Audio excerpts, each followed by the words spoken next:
Hello everybody and welcome to Mechanics You Never Knew Existed or may have just forgotten. A video series where I do exactly what it sounds like, talk about mechanics that maybe you just forgot were there because the effects are very subtle, or maybe you just never realized they were there to begin with. And this should hopefully help you be more thoughtful in how you play in PvP, PvE, or just specific counters where it really matters. So let's get into it. First one we're looking at is with Darth Traya, and this is actually an invisible mechanic even if you look at the kit up and down, and it's with Isolate. So what Isolate says it does, can't gain buffs, can't attack or gain positive effects out of turn, allies can't attack or gain positive effects during this unit's turn, so it's basically doing what it says, isolating one character from everyone else in the battle. But what it doesn't show is that it actually prevents revives. If you kill a character that has Isolate on it and they would revive either through like Bounty Hunter's Resolve or Hatred on Riva, they're not coming back. And I didn't know this because it's just nowhere to be found in the kit. I used Nihilus, Traya, and Savage, killed a Riva without Nihilus as Annihilate, and she didn't come back even though she had Hatred. I looked up and down, couldn't find the clause. Some helpful viewers told me it's in the Isolate mechanic. I hope this is not changed, but it at least does not appear in the ability, and that is quite useful for taking out Riva nowadays, and one of the reasons Traya is still a good counter to that squad. Next we're looking at Darth Malgus, and Darth Malgus has an exceptionally bloated kit. It's very long, just look at the leader ability. It's basically a book, which is kind of the cliche with the kits these days. What I'm actually focusing on is in Grand Arenas, and it's hard to notice because it's in his leadership, but it only affects Malgus. I mean, this does a tons of survivability, extra damage, a lot of debuff shenanigans with doubt, minus 20% speed, tenacity when enemies are afflicted with doubt, which is not negligible. But what I'm looking at right here is at the start of the battle, Darth Malgus recovers 100% health and protection. Now, when this kit was revealed and it talked about this, I thought that was strange because I was just thinking of like the first battle, like, okay, you already start with that. But that just means you cannot Zerg him down. You cannot bring in a bunch of small teams if he's the only one left over and whittle him away piece by piece, because even if he is in the red and you go back in and he's the only one left, he's going to go right back up to 100% health and protection, which is why it's so important in Grand Arena if he has the Omicron. To bring in a very good team, don't mess it up like I have multiple times, or bring in some annihilating characters like Mando or Nihilus. But that is one reason he is just such a menace in the Grand Arena. Next we're looking at an oldie but a goodie, Grand Admiral Thrawn, and his unique Ebb and Flow. So if you're like me, you might think of Ebb and Flow as just a set of conditions that apply when an enemy is fractured. Counter chance for Thrawn, enemies lose turn meter when you're using a special ability. But what I'm looking at here is just a nice little perk if you just have him on the team. If Thrawn is active and an Emperor ally uses a special ability, that ally gets 15% turn meter. So this fits so well into an Emperor Palpatine team. You're already getting a lot of turn meter from Palpatine's lead, but you're also getting this extra little boost. If Thrawn is just there, you get 15% turn meter just for using a special ability. But it's not just limited to Palpatine, it can help out on a Lord Vader team or any other team you're using. Not for Lord Vader himself because he can't have his turn meter manipulated, but that's just a very nice perk. Just by being there, he's speeding up the team but at the individual level. Another Empire stalwart, the Stormtrooper, very old character. What's nice about him that I'm talking about, and you might not have noticed, is his taunt. Not that he taunts, but when he gets damaged while taunting, he removes 10% turn meter from each enemy.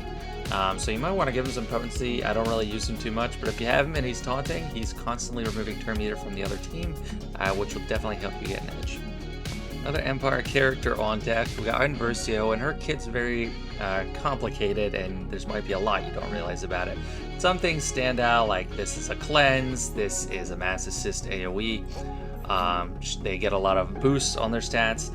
But one thing I tend to forget is that she stacks damage for her team. I mean, every non-droid Imperial Trooper ally attacks out of turn.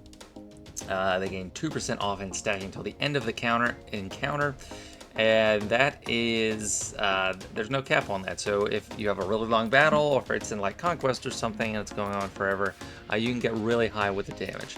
It's hard to miss because it's not super high. It would take a long time to actually get somewhere with it. But in principle, it's something, you know, you might not notice and it might help you. Now we finally have a light side character for this video, and I'm looking at Resistance Hero Poe. He's falling further and further out of use on like just raid teams, but he does have some place in Zori teams, and that actually helps out. His unique helps out with that, and that's what I'm looking at. What's kind of obvious about this is the 10% max health damage while inspired allies, or when inspired allies deal damage. I've kind of noticed that all the time. But what can be sneaky is if they're all light side allies at the beginning, enemies will lose 5% protection whenever they lose a debuff. So they have a mass cleanse on a lot of debuffs, like 5 debuffs, that's 25 protection that comes off. So he's dealing max health percent damage and max protection damage. And also, if an enemy critically hits you, they're going to lose all their buffs at the end of the turn. So a few nice things about it that you might see happen in a match, and you might not understand what's happening, but it's from Poe's unique. And Jedi Knight Luke. A lot of things about this kit stand out, you know, the nerfing enemy speed, the AoE stun, his special buff. But some things kind of go unnoticed, at least I think they do. And it's on his basic is where I see a lot of these things.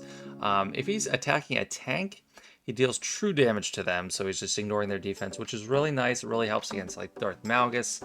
And then he gains 10% protection whenever he uses the basic. So if you do his basic 10 times, he gains 100% protection. And he has a lot of protection. So like mine would have close to 250,000 protection if he did his basic 10 times. That's why he's very durable. He gets to like Galactic Legend levels of survivability. It can't be countered, which is very nice. And then in the unique, he is gaining 5% turn meter and 5% offense until the next time he uses his special. But of course, the turn meter, that's not going to go away once he uses his special. He's just getting a lot of turn meter generated to him passively if he gets hit through that, or if another Jedi ally takes a turn. Unless they're Old Republic, because they thought they could prevent him from working with Revan. He's going to get 10% turn meter, so even if he's really slow, he's still going to get plenty of turns. Switching gears to bounty hunters, we have the rarely used Cad Bane, but he actually does something that's fairly unique, and it's in his special. And I think it's crazy powerful if you were able to exploit it right. If the target is debuffed, remove 25% of their max protection. It says it can't be evaded, so that doesn't mean it can't be resisted. But if you're attacking a debuffed enemy and you do this stun glove 4 times, they'll lose 100% of their protection. They'll only have health, which is something you usually see just to reset the Eternal Emperor's Link. But yeah, I think that is very powerful and makes this actually a pretty great move.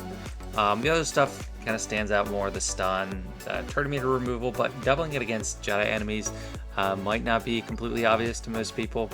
But if you can find a way to exploit that, it could be pretty useful. Next up, we got Boba Fett, and this might be more obvious to people recently that have used Jabba in the crate raid, or maybe they didn't realize what was happening. But Boba Fett's payout gives him a bonus turn. He gets his stat boost as well, but he starts the battle in raids with contract under Jabba, so he just right away starts out with a turn.